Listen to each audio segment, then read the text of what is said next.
Setelah selesai memanen anggur, jadi pada fase ini kita namakan post harvest. Untuk lamanya tergantung dari kebun anggur itu sendiri. Ada yang 1 bulan, 2 bulan, 3 bulan, bahkan 4 bulan baru dilakukan untuk pruning berikutnya. Pada fase ini selama daun anggur belum jatuh ataupun belum merontok, masih diadakan penyemprotan foliar seperti magnesium sulfat. Kemudian untuk nutrisi di dalam tanah, kita bisa aplikasikan kalnit ataupun kalsium nitrat. Kemudian pada saat post harvest ini, jika pruning dilakukan masih sangat lama, maka kita masih memberikan unsur kalium ataupun potasium. Kemudian untuk pemberian air, disarankan untuk memberikan air dalam jumlah yang sedang. Kemudian untuk 1 minggu ataupun 2 minggu sebelum pruning, baru kita adakan pemberian air dalam jumlah yang banyak disertai dengan pupuk kalnit ataupun kalsium nitrat. Di dalam pupuk kalnit ini mengandung unsur nitrogen dan juga kalsium. Jadi nitrogen ini kita fungsikan sebagai cadangan saat bud break ataupun pecah tunas. Kemudian untuk unsur kalsium ini sangat diperlukan pada bagian ujung dari tunas. Untuk manur ataupun pupuk kandang di saat inilah juga waktu yang tepat untuk memberikannya, yaitu 1 minggu ataupun 2 minggu sebelum pruning dilakukan.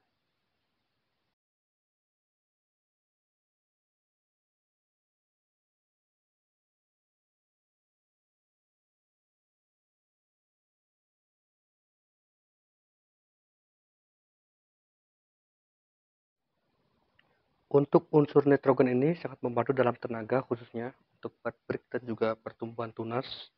Kemudian untuk fosfor ini sangat membantu dalam perkembangan akar. Jadi setelah pruning ini akar kita rangsang dengan pemberian fosfor sehingga akar bisa berkembang sehingga siap untuk menyerap unsur-unsur lain yang dibutuhkan saat fase berbuah. Kemudian untuk unsur sulfur juga dibutuhkan saat pertumbuhan tunas.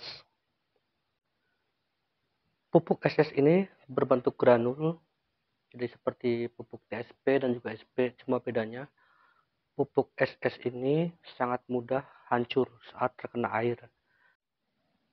Jadi akan sangat membantu karena dalam budidaya anggur ini timing ini sangat penting. Jadi karena ada fase tumbuhnya, jadi setiap fase tumbuh ini memerlukan nutrisi yang berbeda. Jadi pupuk SS ini termasuk pupuk yang direkomendasikan untuk budidaya anggur dan banyak dipakai di perkebunan anggur besar. Kemudian untuk pemberian pupuk SS ataupun pupuk lain yang berbentuk granul, ini diberikan di bawah pupuk kandang. Kemudian jika tanahnya asam, akibat dari pemberian pupuk potasium yang tinggi, kita bisa menaikkan pH dengan kapur dolomit. Jadi kapur dolomit ini akan ada di atas pupuk kandang. Jadi urutannya pupuk granul ataupun pupuk butiran, baru pupuk kandang, kemudian baru kapur dolomit, kemudian ditimbun dengan tanah. Untuk air bisa diberikan 2-3 hari sekali. Jadi kita jaga kelembaban tanah ini selama 2 minggu ataupun 1 minggu sebelum pruning. Kemudian 1 hari ataupun 2 hari sebelum pruning, pemberian air kita hentikan. Kita akan membahas fase short growth ataupun fase pertumbuhan tunas. Jadi fase ini berlangsung 1 hari setelah pruning sampai 30 atau 40 hari. Jadi pada fase ini fokus pada pertumbuhan tunas dan juga ujung tunas. Untuk nutrisi nitrogen tentu akan banyak, juga fosfor sedang. Kemudian untuk unsur potasium ataupun kalium hanya sedikit pada fase ini.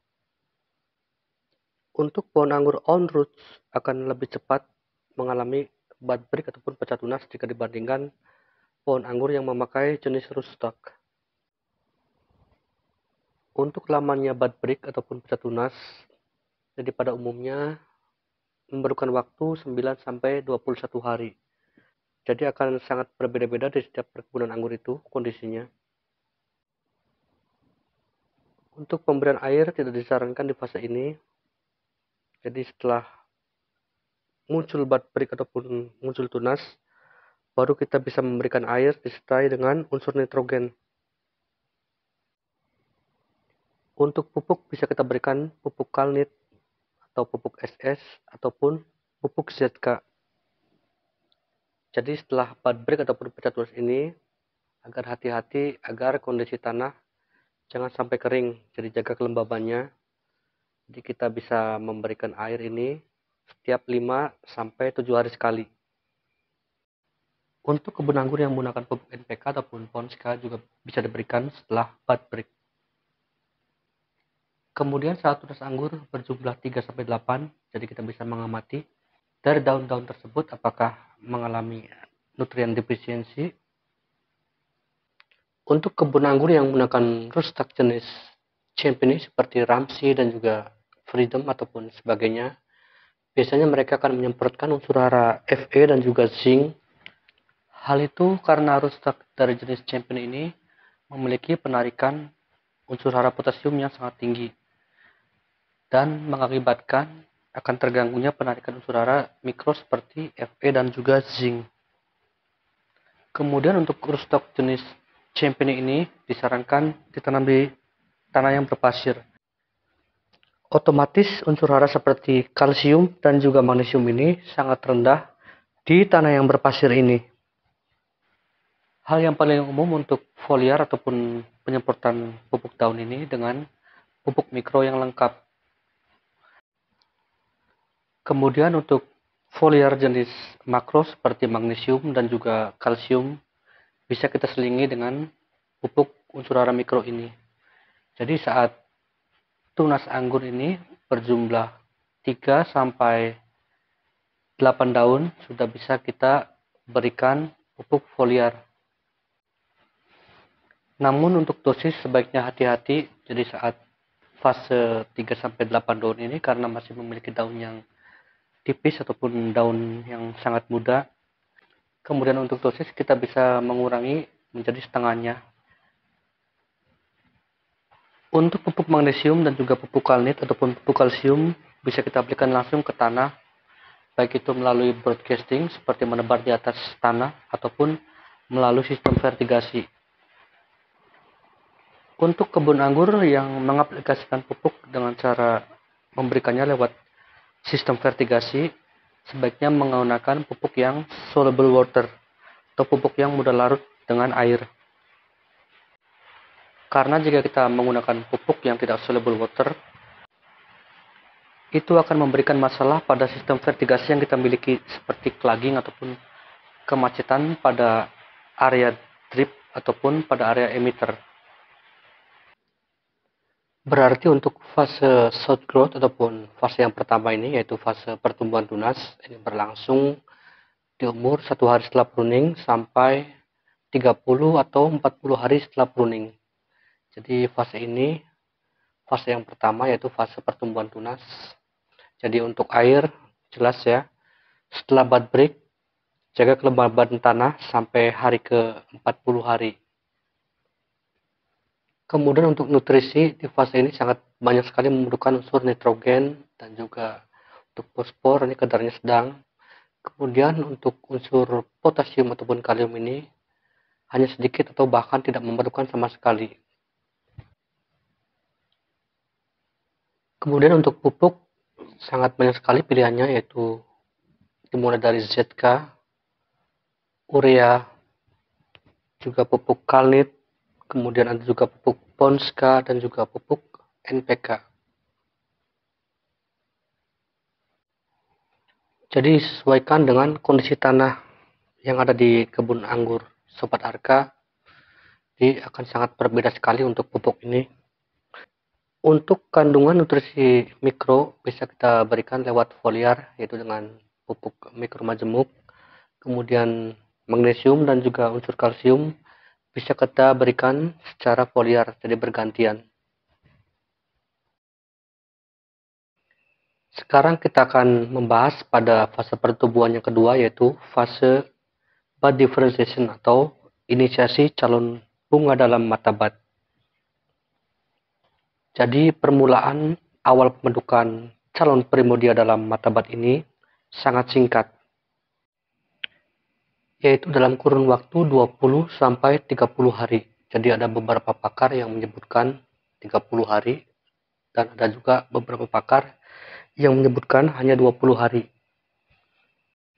Jadi ada beberapa yang mempercayai awal pembentukan calon bunga di dalam mata bud ini dimulai dari hari ke-31 setelah pruning, dan ada juga yang menyebutkan di hari 41 setelah pruning sampai ke hari 60.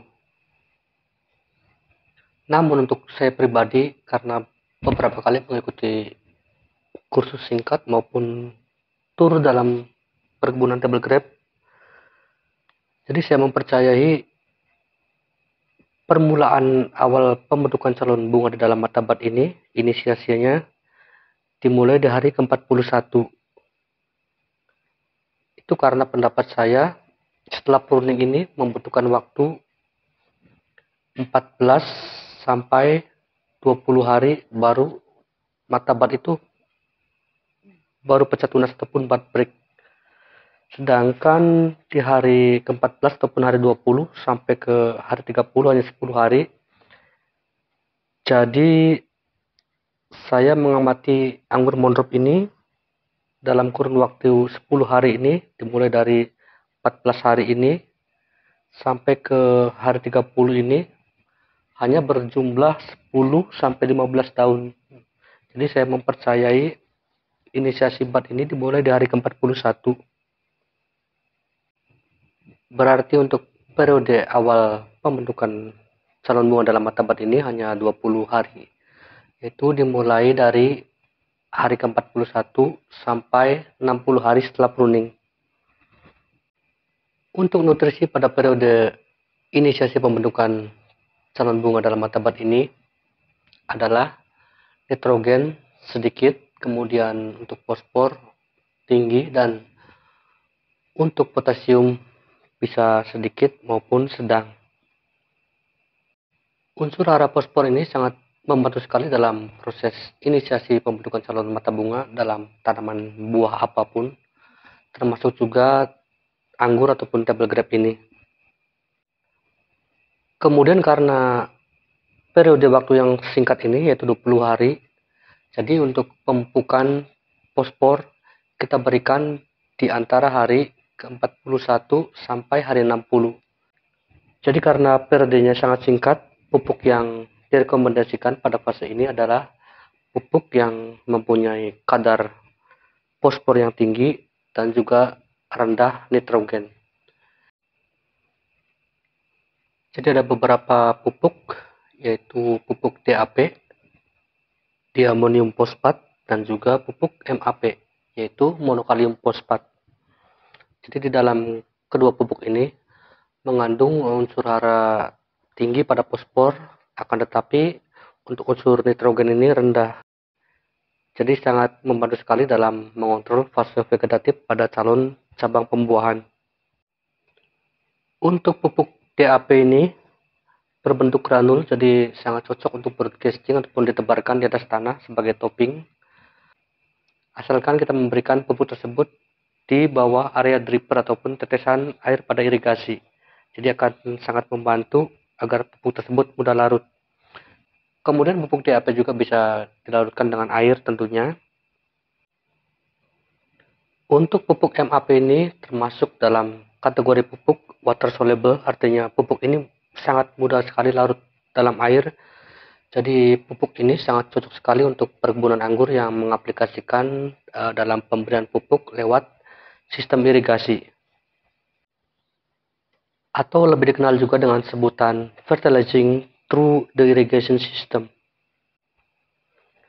Ada juga beberapa pupuk tunggal yang mempunyai kadar fosfor yang tinggi seperti pupuk SP. Ada beberapa jenis pupuk dan juga pupuk TSP.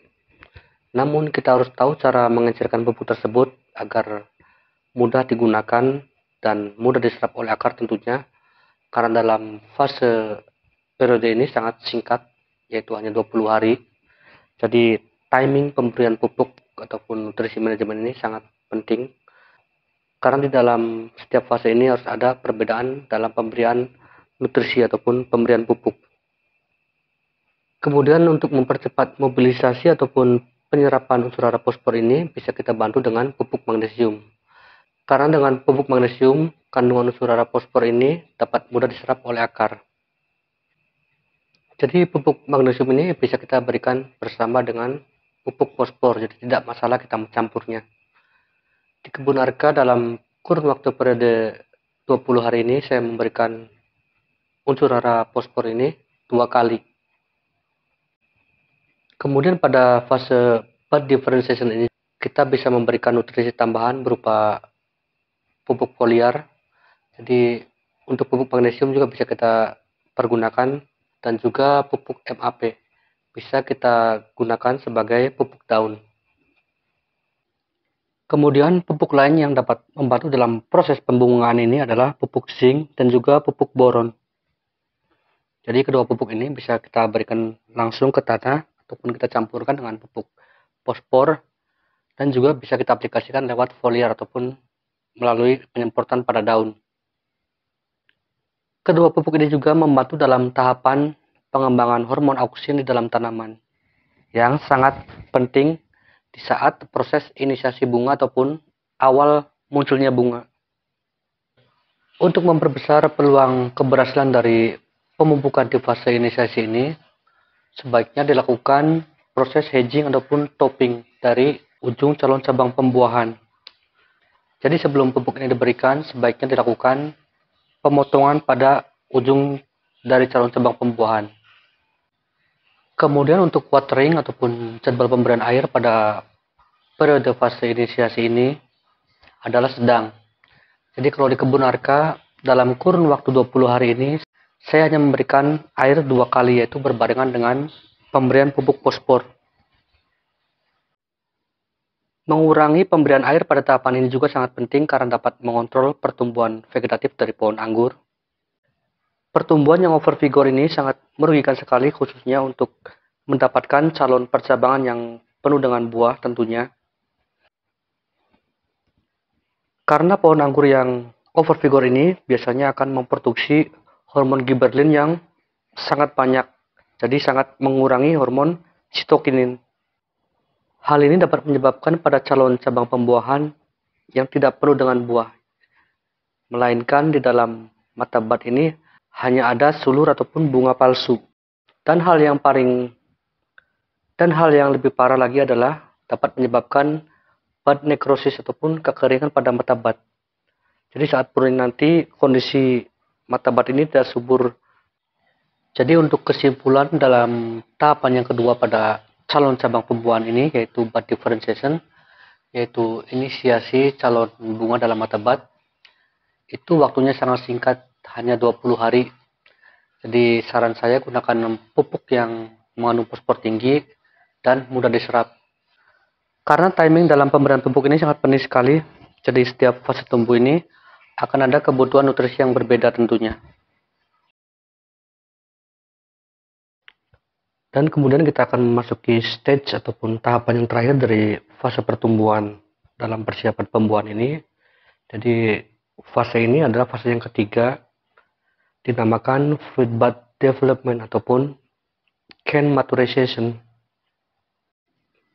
Jadi untuk proses tahapan yang pertama adalah pertumbuhan tunas, dan yang kedua adalah inisiasi bunga dalam mata bud ataupun permulaan munculnya bunga dalam mata bud, dan pada tahapan yang ketiga ini adalah pengembangan bunga dalam mata bud, sekaligus pematangan cabang ataupun pematangan branch.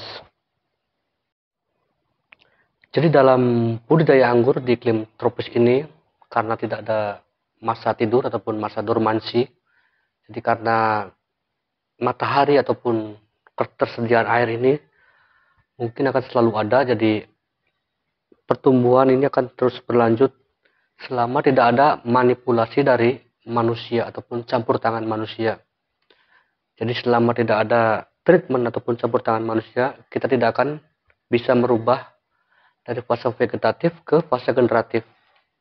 Jadi lalu gimana caranya untuk merubah dari fase generatif ke fase vegetatif tersebut?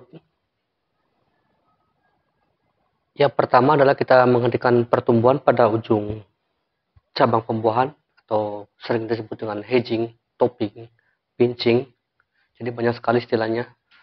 Kemudian yang kedua adalah dalam pemberian air ini dan juga pemberian nutrisi, kita harus menyesuaikan dengan fase tumbuhnya. Jadi karena pada proses ini kita memaksa ke pertumbuhan vegetatif, jadi untuk air juga tidak memerlukan banyak air pada fase ini. Kemudian untuk nutrisi juga dalam fase ini hanya membutuhkan unsur potasium yang tinggi. Jadi untuk nitrogen ini tidak diperlukan dalam fase ini karena dapat menghambat peralihan ke pertumbuhan generatif. Kemudian untuk fosfor juga tidak dibutuhkan dalam fase ini ataupun tidak banyak. Jadi dalam fase ini kita fokus hanya memberikan unsur potasium yang tinggi. Kemudian untuk pemberian unsur potasium ini diberikan di antara hari 61 sampai ke hari 120. Jadi kita bisa memberikan unsur potasium ini sebanyak 2 sampai 4 kali. Untuk jenis pupuk yang mengandung unsur potasium tinggi, kita bisa memberikan pupuk KCl ataupun kalium klorida. Kemudian pupuk ZK. Untuk kebun anggur yang menggunakan pupuk KCl sebagai unsur potasium, jadi harus menggunakan rootstock yang paling toleran terhadap zat klorida dalam tanah maupun di dalam air. Hal itu dikarenakan pohon anggur ini sebagian besar sensitif terhadap unsur klor atau klorida. Dan di dalam pupuk KCl ini mengandung unsur klorida yang sangat tinggi. Kemudian untuk pupuk ZK, kandungan K ataupun kalium berasal dari potasium sulfat. Jadi pupuk ini dikenal juga dengan pupuk SOP. Dan kandungan di dalamnya itu 50% potasium dan 13-20% adalah unsur sulfur. Kemudian untuk kandungan klor dalam pupuk ZK maupun pupuk SOP ini sangat sedikit, bahkan tidak ada sama sekali. Jadi makanya pupuk ini sangat direkomendasikan untuk kebutuhan kalium maupun potasium dalam budidaya anggur. Manfaat dari pemberian nutrisi berupa potasium yang tinggi pada fase ini adalah unsur potasium ini sangat membantu sekali penyerapan karbohidrat untuk ditransfer ke seluruh bagian tanaman. Kemudian yang jelas adalah sangat membantu sebagai pengembangan bunga dalam matabat. Dan juga ini hal yang paling penting adalah ketika kita memberikan unsur potasium ini, maka kekebalan tanaman ini akan meningkat dari stres dan juga terhadap kekeringan. Untuk itu dalam fase yang terakhir ini, jadwal pemberian air ataupun watering ini dikurangin. Jadi tanaman ini sudah benar-benar tahan terhadap kekeringan dan juga stres. Jadi tidak masalah kita mengurangi takaran dalam jumlah air dan juga durasi lamanya waktu pemberian berikutnya diperpanjang, itu tidak masalah. Jadi pada fase yang terakhir ini yaitu bud development dan juga can maturity ataupun pengembangan calon bunga dalam mata bud dan juga proses penuaan pada cabang ataupun pada batang ken. Jadi dalam tahapan ini pemberian air harus benar-benar dikurangin dan juga durasinya diperlama. Jadi kalau di kebun arka, jika kita memberikan pupuk hari ini, kebetulan di kebun arka pemberian pupuk dan juga irigasi bersamaan. Jadi kalau hari ini berarti pemberian pupuk dan juga perairan itu akan ada di 3 minggu sampai 1 bulan berikutnya. Jadi dalam tahapan yang terakhir ini kita benar-benar memanipulasi pohon dari keadaan vegetatif ke fase generatif dengan cara mengurangi pemberian air dan juga tidak memberikan unsur nitrogen pada fase yang terakhir ini. Karena dengan dua hal tersebut akan membantu sekali dalam mengontrol kevigoran dari pertumbuhan vegetatif pada pohon anggur. Dan kedua hal tersebut juga meminimalisir agar mata bat tidak pecah sebelum proses pruning itu dilakukan. Jadi dalam proses persiapan pembuahan ini membutuhkan waktu minimal 120 hari untuk mencapai kematangan dari cabang yang kita akan buahkan. Kemudian untuk batas waktu maksimal adalah 180 hari ataupun 6 bulan dalam proses persiapan pembuahan ini. Jadi kita harus mencocokkan varietas anggur yang kita budidayakan. Jadi sebagai contoh, jika suatu anggur itu akan matang dalam 150 hari, maka kita harus menambahkan 7 sampai 14 hari. Jadi dalam proses persiapan pembuahan varietas tersebut membutuhkan waktu kurang lebih 164 hari. Kira-kira begitu contoh kecilnya. Oke, Sobat Arka, terima kasih sudah mampir dan nonton video ini. Sekian dulu video dari kami. Kemudian untuk video selanjutnya saya akan membahas penggunaan hormon dalam proses persiapan pembuahan ini. Jadi nantikan video kami selanjutnya. Assalamualaikum Sobat Arka.